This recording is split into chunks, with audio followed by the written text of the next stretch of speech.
Hey, folks, for episode number 81 of the Rental Roundtable, we had on Claire Torrans. She's the director of operations at Dots Rentals in Texarkana, Texas.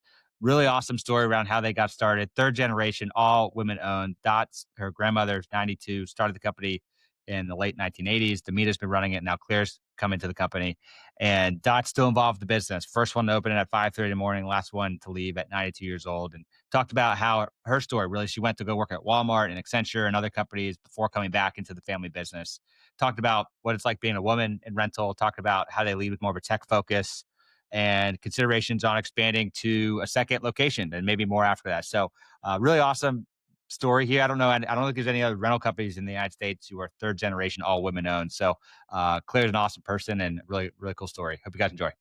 All right, everyone, welcome to the Rental Roundtable, episode number 81. We have on Claire Torrans, Director of Operations at Dots Rentals in Texarkana, Texas. Claire, welcome to the show today. Hey, thanks for having me. It's great to have you on. A lot of interesting story here. You have third generation at Dots, great, successful rental store, women led, potentially expanding a second location. So a lot to jump into today. I know you got a lot going on. A fire at the store yesterday. So you're at a workplace. Is everyone okay? What happened with that? Y Everything's good there? Yeah, everything was good there. We had a skid steer catch on fire, out in the yard, so we got it taken care of, and of course, there's lots of equipment beside it, so it was like one of those things, like, let's try and put that fire out and also eliminate other things catching on fire, so, but it happens, it's It's the a equipment world. literal fire drill that people talk Yeah. about in rental. You You had have that. those dumpster fires, like, little things that you put on your desk, and my mom actually has one, and I was like, "Wow, that really did happen today." That was one of those cases. Today was a dumpster fire. No, literally, it Yep. was an actual It fire. literally was. That's the thing about rental, right? So every day is interesting. Oh, It yeah. keeps it exciting. Well, I know you know a lot of the people at the Quipli team with Court. You were at the ARA Young Professional event. You're involved with ARA of Women event. So thank you for everything you do for the industry. But for people who don't know you, Claire, I'd love to hear about your story. How did you get into rental? How did you get to where you are today? And then after that, we'll go backwards, talk about the story with Dot. So yeah, Yeah. Claire, how'd you get here today? So I always joke that I've been in the rental industry since I was a week old. So that's been in a few articles that we've done. But my mom actually had them set up a nursery when I was born at Dots Reynolds so she could work a week after she had me. So it's been that way for a long time and we've always been involved. But once I graduated college, I went to the University of Arkansas in Fayetteville. Once I graduated, um, they always wanted us to go off, do our own thing, learn from different companies, see the world and live life a little bit before we came back to work for our family. And so from there, I went to go work for Cavender's, which is a Western retailer, working in their advertising department. So I did a lot of their commercial photo shoots and marketing efforts and helped with their social media campaigns and things from there. I was actually recruited by Walmart to move up to Bentonville. So I moved back up to Northwest Arkansas, worked for Walmart, did the Walmart World Supplier, and helped their digital marketing efforts on their e-com. And so from there, I went to go work in influencer marketing, where I ran a big book of business with Acorn and New Engine, who's out of Seattle. And then was asked to come on for Dots Reynolds. So I'd always been working in the background, and it kind of came to that point where we had to make a decision on whether or not I was going to keep working my full time job or if I was going to come on full time. And at the time, Dots Reynolds was at that place where they needed either a general manager or it was my time to step in. And no one loves your business as much as you do. And no one loves Dots as much as Dot and Demita and myself. And so it just made sense at that time for me to come on board. And so from there, I was voluntold, as we say, hey, when can you start? And I was like, well, I mean, maybe by the end of the year. My mom goes, oh, I was thinking in the next 30 days. So I packed up my house. I said goodbye to my life in Bentonville and I moved back to Texarkana and I've been there for the past almost 2 years, Yeah. And what's your full current time. role, responsibilities at Dots today? So kind of a jack of all trades. Officially, I'm the director of operations. So a lot of what I'm doing is streamlining processes, making sure our staff is happy, healthy, everybody's working, under good safety techniques and kind of streamlining our processes. But outside of that, I'm the official Demita babysitter, so I make sure that she's staying in line and she's getting everything done and helping her anywhere that she needs. Dot focuses on the counter, so we let her be the counter, and so I'm kind of the counterpart to my mom on, filling in all the spaces that she can't fill in. Yeah. Well, I met your mom in, New York a month ago for a peer Yeah. executive meeting. She said she listens to the Rental Roundtable. I'm sure she'll listen to this one, so Yeah. hello, Demita, shout out, and, Dot's your grandmother, right? So three So, generations of women yeah, so it's the running 3 of Dots. us up there. I would say that there's never a boring day at Dots Reynolds with the 3 of us running around. You just never know what you're gonna get. Well, there's a fire yesterday, so I don't know if that's an indication, right? There's a lot going on. So interesting. Went to University of Arkansas. My cousin went there. Woo Pig Sooie, right? Yeah, heck yeah. And then you went and worked at other places, Walmart, some other places. When you were finishing college, obviously you kind of like 1 week old, the baby crib in the rental store. Did you sort of think in the back of your mind you would get the call to come back and you wanted to go work other places, or was there a scenario where you're like, hey, I may actually go build a career in marketing or at Walmart? Was it always sort of a foregone conclusion that you come back into rental? A little bit. There was, like, a balance, so it was never forced on myself or my brothers now that they're joining Yeah. that we would join. My parents never wanted to feel like, "This is what you're doing." It was more of, Yeah. "We want you to do this, and we want you to love it as much as we do," because if we didn't love it, it wouldn't work out the way that it's working out. So I did wanna pursue my own career for a while in marketing, and then eventually I knew that I would want to come back and work for the company. We thought it would be later, in life when that happened, but I would say the timing is everything, and we just kind of Yeah. felt like this is that time, like, this is the correct time for me to come on board, and I think too sooner or too later might not have been the right time. Mm. A lot of rental companies are generational. It's first generation, passed down the second generation. You guys are passing Ooh. down to the third generation. And there's a discussion of should the younger person coming in go work somewhere else for a period of time, 2 to 5 years, get other experience as an employee, then come back into the rental business. You did that. Do you think that helped you? Like, you've been at routes for a few years now. Do you think that helped you be a better rental operator, having that external experience? Oh, absolutely. I think there's a lot of things that you bring from, the corporate world into the business at Dodge Reynolds, and a lot of things that we've implemented have been from things that I learned from other companies. And I was fortunate to work for some of the best companies you can work for in the United Yeah. States. I mean, I was with New Engine, Accenture, Walmart, Sam's Club. And so you learned so much and you meet so many different people and you learn how to work with so many different personalities, your customer service, your techniques, the technology. There's a lot of things that I've brought tech wise from those companies over just to make things more efficient. I would highly recommend anybody stepping into a business, especially a family operated business where they've been family owned and operated since the beginning, to go out and explore, see new options, see the way new cities work. It's far more Yeah. than just the business, living in different cities and states, you learn so many different things that you can bring back to your community back home. And somewhere like Texarkana, who's growing and they're looking for fresh ideas, younger generations, this allows them to you to grow with them and provide new ideas to the city as well in your community.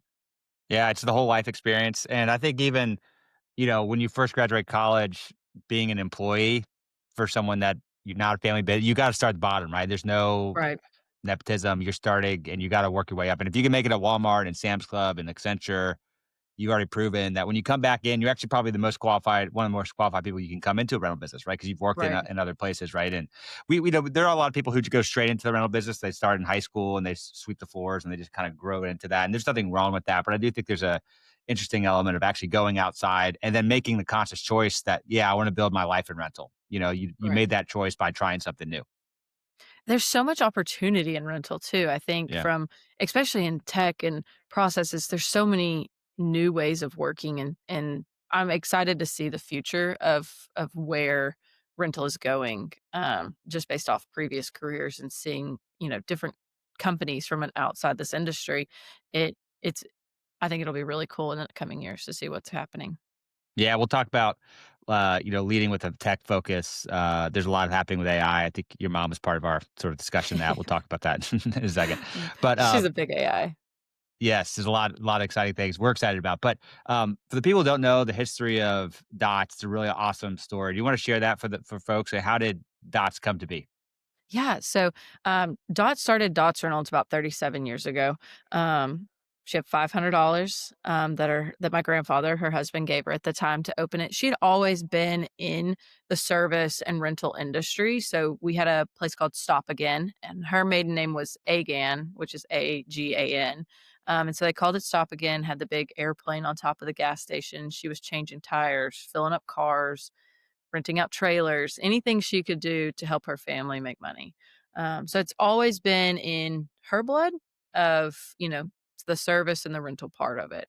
When she started Dots Reynolds, like I said, she had $500 to her name and she started renting out anything you could think of.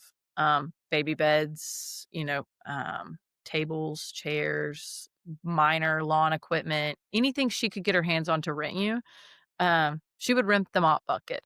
Anything that she could think of in the store was for rent. An office Yeah, chair, if you wanna rent it, she'll rent it to you. And it's funny because, we still have that same office chair in our system from when she started doing that.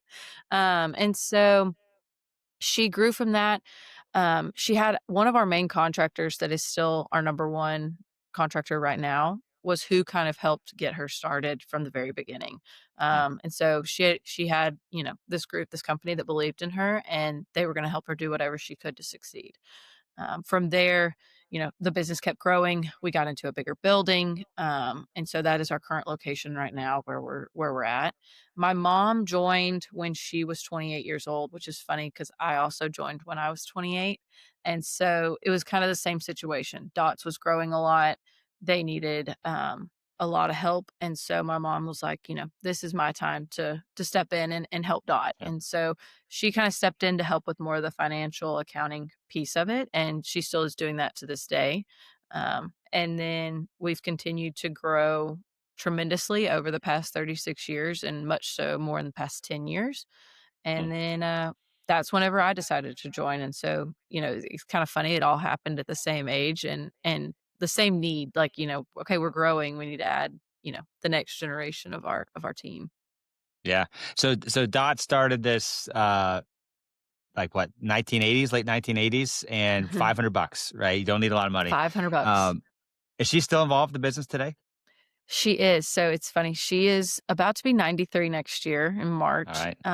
but she still comes to work every day. She opens up the store, so we technically don't open till 7, but she opens the doors at 5:30, and, she gets there, she gets the coffee made, she does all the Awesome. tickets, she checks to make sure she's our past due, she's collections, so if you get a call from Dot and you haven't paid, You're in she's our trouble. collections. Yep, and, she gets the store ready to go, and, she waits on customers all day.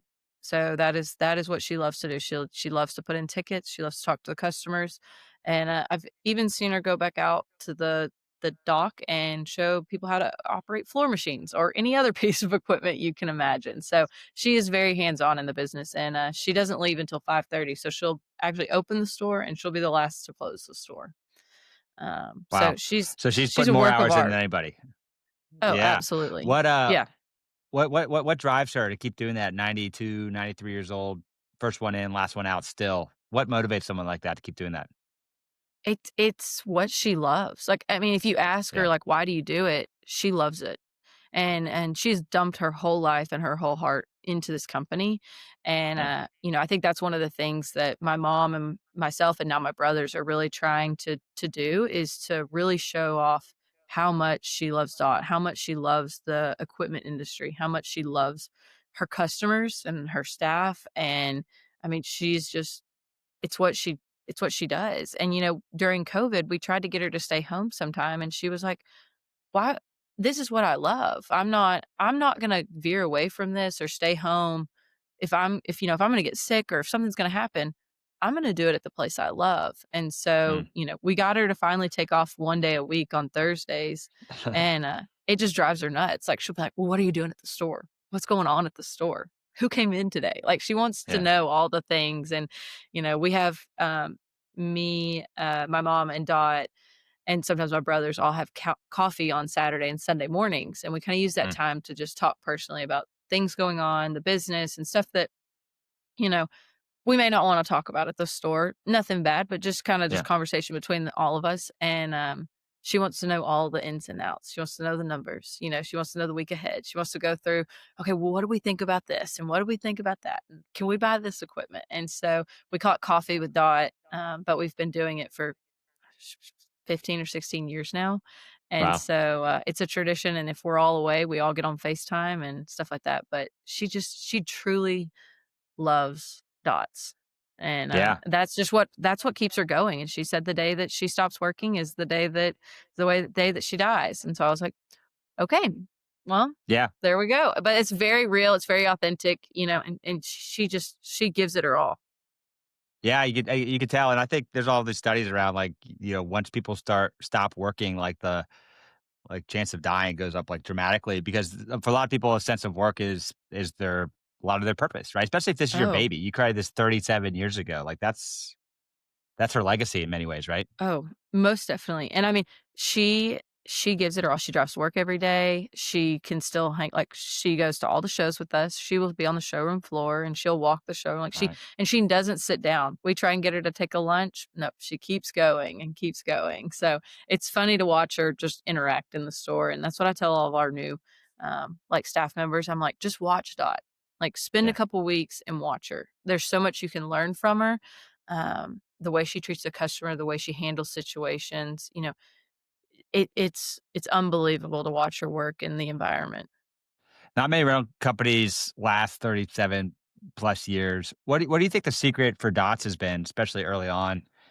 What's been the secret to making it this long? Um, our customer service. I mean, everybody that walks in there, there's not a stranger, and I know that's a very, cliche thing to say, Hmm. but anybody that walks in there just feels like they're a part of the Dots community, Hmm. and so I think that's one thing that everybody will say, "I can't always compete with the prices, and I can't always compete with the delivery," and there's a lot of things, but the customer service aspect of it and what she instills in our staff, everybody knows everybody. So you could be a completely new customer and she's gonna come up and give you a hug and welcome you in. She'll be the first person to see you at the door. And so I just think she creates this connection to Hmm. people. And I think that's what a lot of people don't realize is that emotional connection that you have with your customers is a big deal. Uh, And we'll see customers out and about and Dot will be like, "Oh my goodness, how are you?" And you would think that they were best friends, and we'll sit mm, down, and I'll be like, "Dot, who was that?" She goes, "I don't know, but I know they've been in the store and this, that, and the other." And just that connection that she's able to have with people, yeah. even not knowing them or for the first time, is unbelievable. And I So, think that's what sets Dots apart. And has been a lot of our success is just that her willingness to always do good by her customers and her staff, because the staff takes care of our customers as well, and they see that, and they see how Dot reacts in all these situations. starts at the top, right? And I Yep. think it sounds like the relationship, customer service, that connection, especially you worked at these corporations. Like it's harder as you get a really big mega corporation. It's hard to have that, but as a family owned rental company, you can still deliver that personal touch. You Oh, give yeah. them a hug, you shake their hand, and you're not going to have the newest equipment or you're going to win on price, but that human connection, that relationship sounds like that's how Dots has been winning, right? You found Oh, that niche. yeah. And I mean, all of our contractors, pretty much all of them have my cell phone, my mom's cell Mm, phone, our sales guys, Dot's. I mean, Dot will get phone calls in the middle of the night, and she'll call me and be like, "Hey, so and so needs a Traco right now or a light tower," and it's 3 o'clock in the morning, and we're able to do that for them. I mean, there's not a call that we try not to miss. There are yeah. things that happen, but I think having that reliability and that connection with our customers has set us apart, in a lot of different aspects. Yeah. They feel like they're part of it. Part of the community. You said you just Mhm. mentioned that earlier, the DOS community, and The Dots the way you do community. that is you guys sounds like you guys lead with a service mindset. How do we serve the Oh, customer? If it's absolutely. at 3 in the morning, we're there, right? If it's 8 o'clock at night, we're there. And that consistency, right, over decades, 3 decades, almost 4 decades now, you've built that reputation, right? And Right. I think there's a lot of companies that take shortcuts. You got to hit your profit number, blah blah blah. But like after decades of doing the right thing consistently, has been adding up, right? Compounding growth. Started with $500. You guys are doing way more than that now. And it sounds like the focus on the customer, no shortcuts, has been the key to the success. Is that right? Oh, definitely, and I mean, we would rather lose, and I tell our staff this, as long as we're taking care of the customer, I don't care to what expense it cost us because Mm, we're still putting, you know, we'll have people come in, "Oh, this machine didn't work the way that I needed it to," or this, that, and the other, and, a lot of people would be quick to say, "Well, you still used it, we're still charging you." No, and mm, then Dot will be like, "Hey, no, if you weren't able to get your job done, like, we're gonna take care of that, and we know, like," but she always follows it with, "But you better come back here, okay? Now yeah. I'm gonna do this for you, but you better come back here." And they always do. I mean, they love her, and I always tell people, learn as much as you can from her because as much as I love Dot, we know that Dot's not always going to be here. And so, like, Mm, that's up to myself, my brothers, my mom to carry on that legacy and our staff on the front counter. But the way she takes care of them, no matter what, we would rather do right by our customers and our staff, and we take the hit than anything else. mm, They're always right. I mean, mm, I will always have my staff's back, and we will always have the customers back. So I think yeah. that's a true testament to what Dot has built. And the most successful people I know, they just take a long view, longer view than anybody. So you're like, hey, we're going to lose money on this rental because it broke down, whatever. We're not going to charge them for it. But she makes it clear, like, we're doing this because we value your business and we want to build a 10-year, 20-year customer, right? And Oh, yeah. I think that view of saying we're going to lose money on the day to day on certain instances because we're going to do the right thing for a customer, and she's betting on, and you're betting on the next 10 years of that customer being there. It sounds like that's been the key. You're not trying to take Well, shortcuts. yeah. You're just focusing on doing the right thing for your customer, knowing that over time you'll build loyalty that's priceless, right? Oh, absolutely, and I think that's what'll keep us in business for the next 30 plus years. Yeah, I love it. So tell me about being a woman in rental, right? So you're third generation. I haven't met Dot yet. I need to at the ARA show. I know your mom, Demita. I know you. So Yeah. what's it like? Now third generation, all women owned. Has that been a challenge? What are some of the how's that experience been? A lot of people will come up to me and be like, "Man, that must be hard. You're a Mm, woman-owned business. That must be hard." Or, "Man, I bet that's tough going out on a job site." And as much as I would love to say it's tough, I do think that there are its challenges, so I don't wanna take away from that. But I do think that there's an advantage to being a third generation woman in a woman-owned business. We have a great relationship with everybody, whether they're female or they're male or we're on a construction job site or we're in the event side. It's never been anything that's been negative towards us. And I think, the key to that is coming in with knowledge and, a drama-free environment and things like that that really set us apart. And so I really haven't found that being, a woman in construction has been hard. mm, It's been a great thing, and we've had great relationships with everybody in town on our job sites. I will say that it is kind of intimidating sometimes that they're like, "Oh my god, there's 3 of y'all, like, what are y'all doing?" And then it's even more so funny, they're like, "Oh, y'all do know something about equipment," and it's funny mm, because Dot's favorite thing to say is, we have one guy that works on the counter, and a lot of people will come up and they'll be like, "Well, we wanna speak to the guy in charge." And she'll be like, "Well, I am the guy in charge." And I'm like, "Oh my gosh, here we go." And she's very sassy and a firecracker, so you yeah. have to just kinda laugh it off when she says it. But they're like, "Why do you not have any?" And she quoted this in one of the articles we did. She said, someone said, "Why do you not have a man that works on the counter?" And she goes, "Well, when I find one that's smart enough to stand up here with me, I'll let you know." And I'm like, "Oh my gosh. We can't just be telling people this." But it is, I mean, she's the most knowledgeable person I know in the construction industry, and I think she set an example for other women, and she's given my mom the confidence to be a woman in the construction industry, and then as well as myself, sometimes I think, "Oh, I'm a woman, I don't know as much," or "I can't go out on a job site," and I think it's all about how you present yourself and your Mm, knowledge and how you carry yourself on the job site that and truly, it comes down to no matter what, just having respect.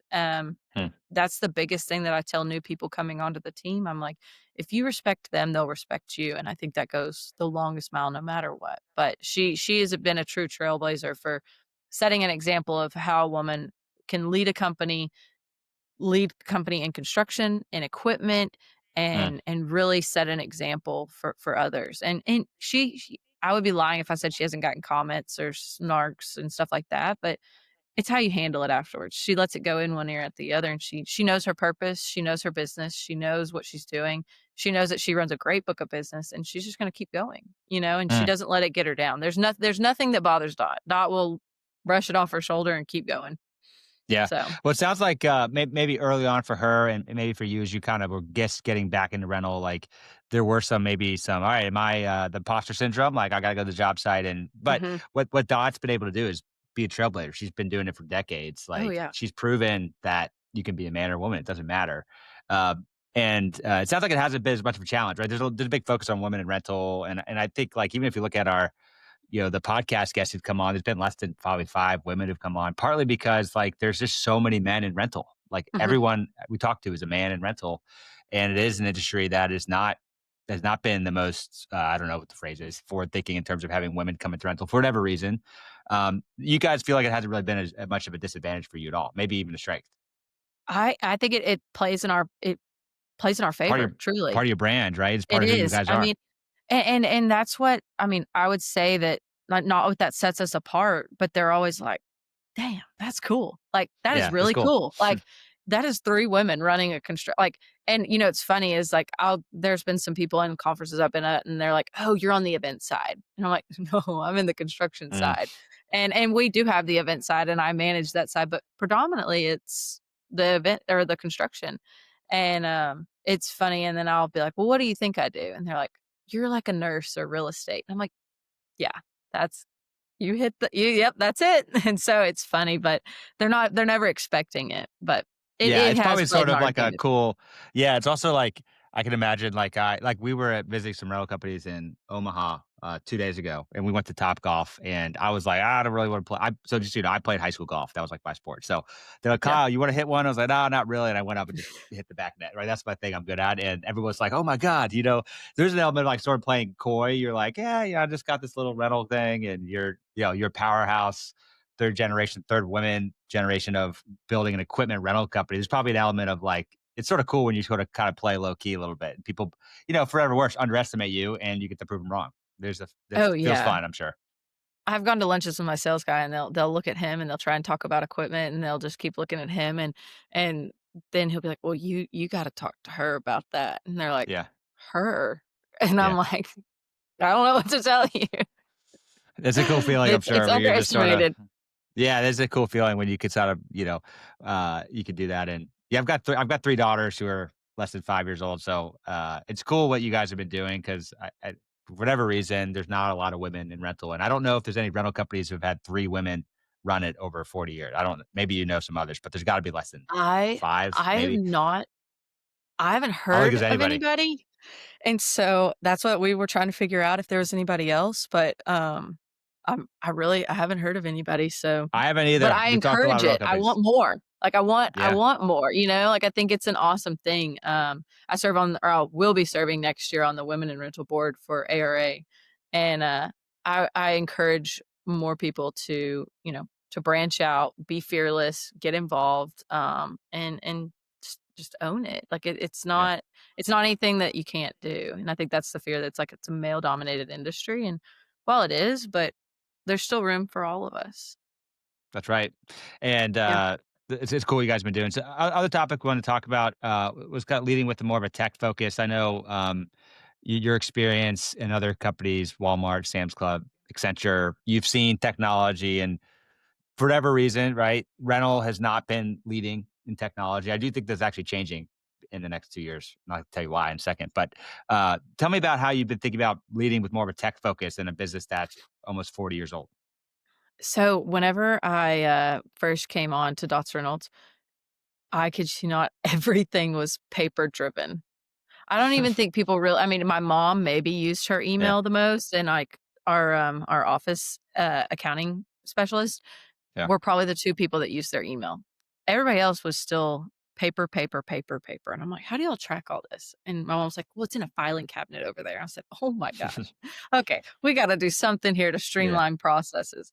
And so, we started off with the very basic level of I was like, "Okay, we all need emails so we can have this." And I was like, "We're gonna create a community calendar."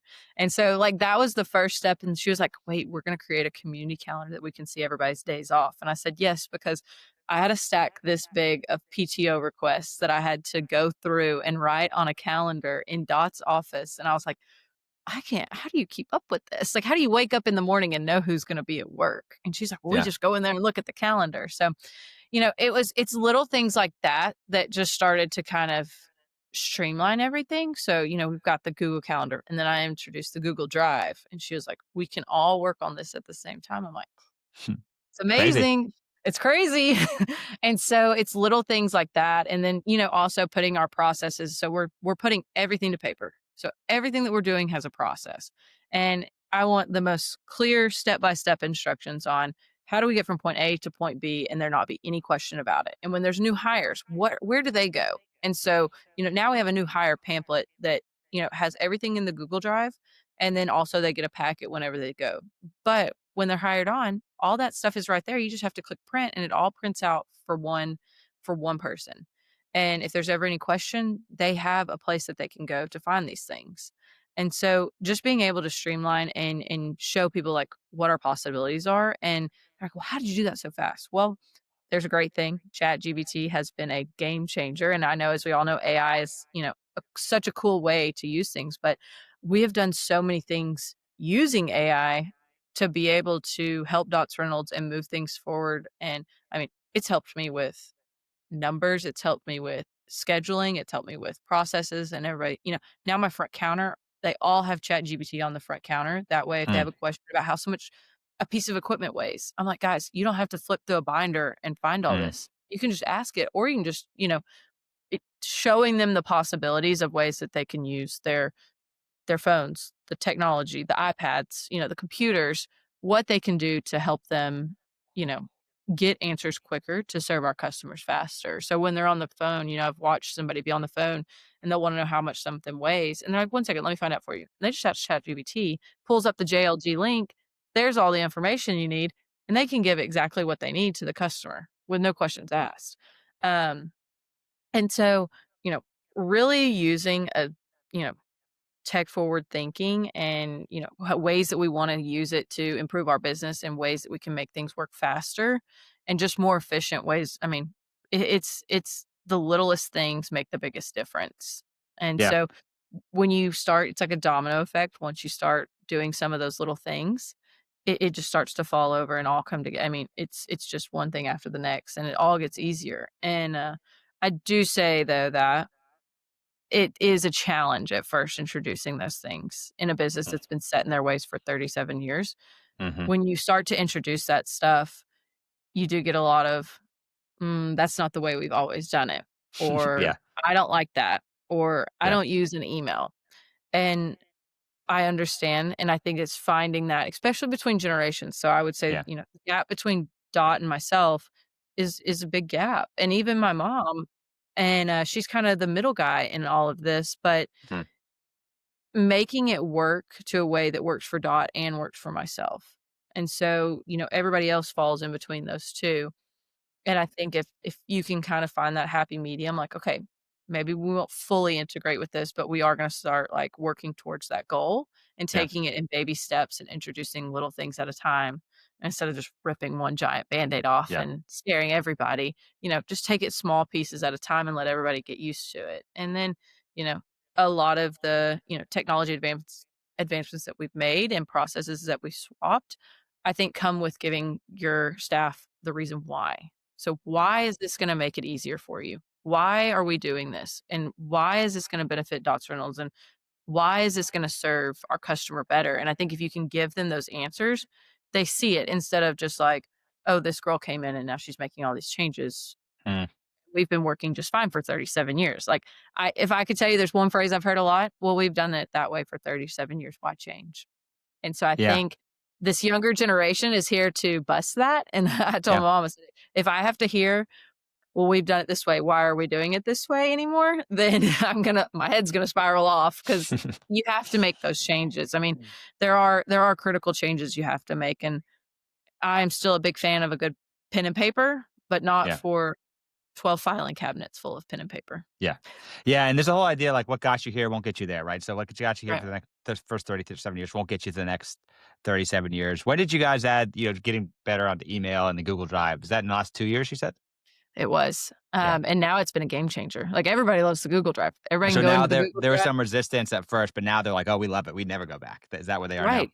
Oh, Yeah. yeah. Oh, yeah. And I mean, you know, everything has been just kind of pivoting over to this, like, "Oh, we can just get on the Google Drive. Oh, we can just send Yeah. an email." And then, like, instead of calling our IT company, the counter's like, "Oh, we could just shoot them an email." I'm like, "Yeah, if you don't need an immediate answer, just Yeah. shoot them an email. They'll get right back to you." And same with any of our support companies, like, just shoot them an email. They'll get right back to you, and they're really starting to see the power of it. And then I also choose to communicate with them through GroupMe if I have something that needs Mm. immediate blast to everybody.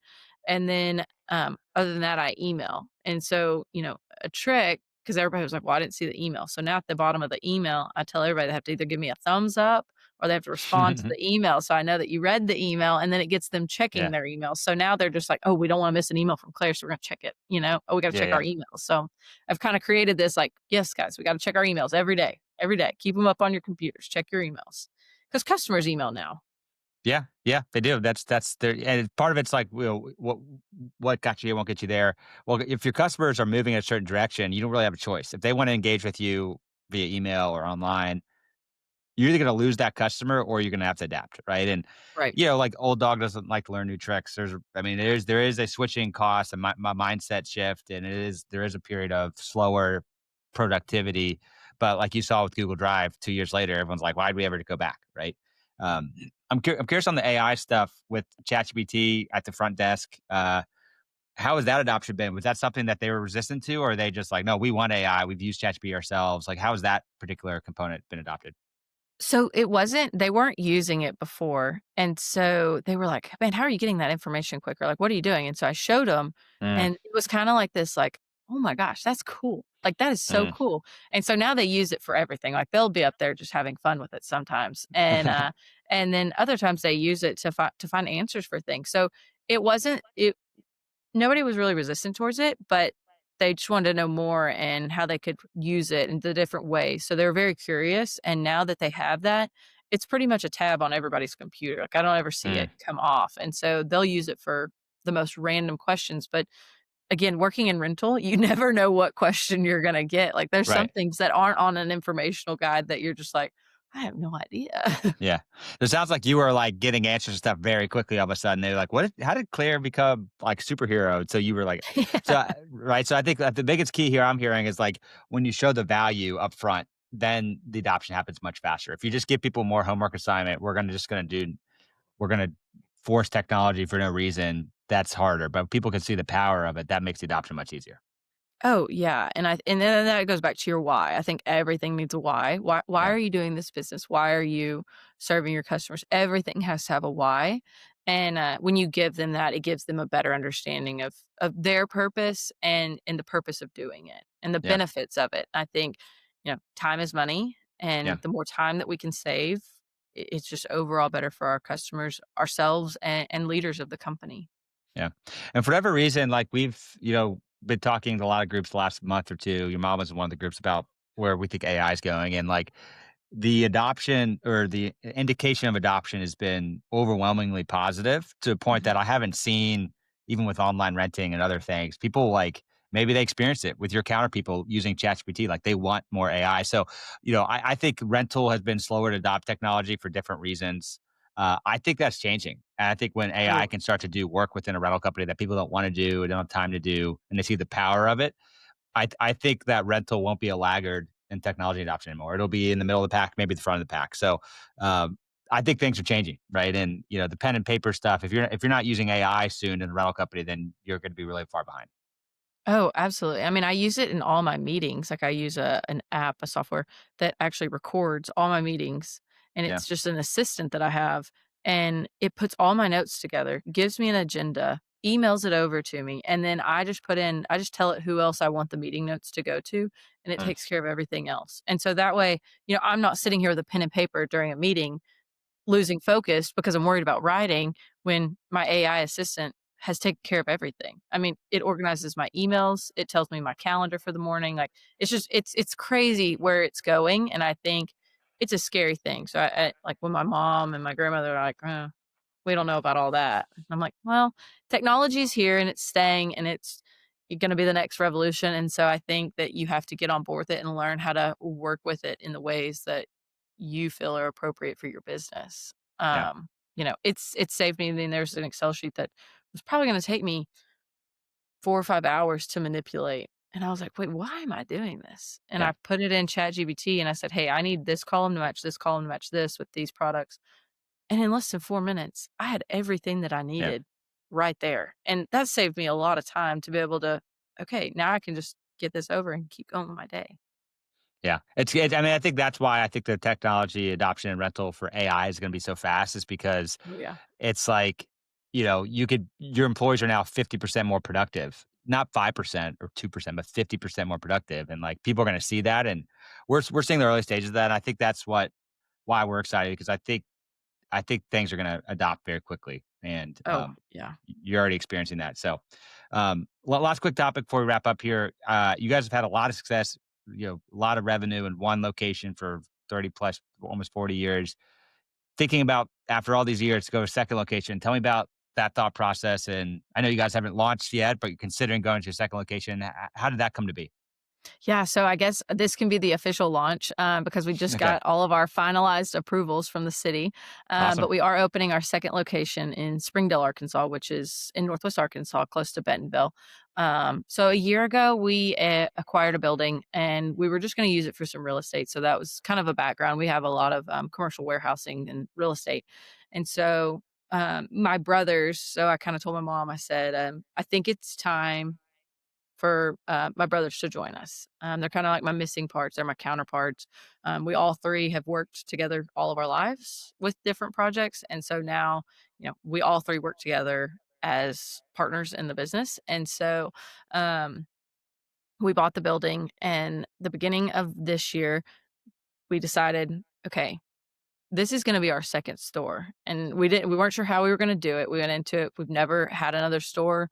This was gonna be a new adventure for us, but we didn't know how we were gonna run the store, and so after lots of back and forth, that's whenever and, I guess I can officially say this, that both of my brothers will be joining us in business, and so my older brother, is going to be leaving his corporate job, and my younger brother is leaving his job in Denver, and so they will both be in Springdale running that store, and so my current brother or my older brother lives there, and they're going to come in and run that store. But we have had so many learning curves with opening store number two and lots of back and forth with the city of Springdale. But at the end of January, we'll officially be opening our second location. Awesome. Well, congratulations. Ah, For whatever thank reason, you. a lot of people we've been talking to is like they'd be going to second location. So maybe rental is doing well and people see the opportunity, but that's exciting.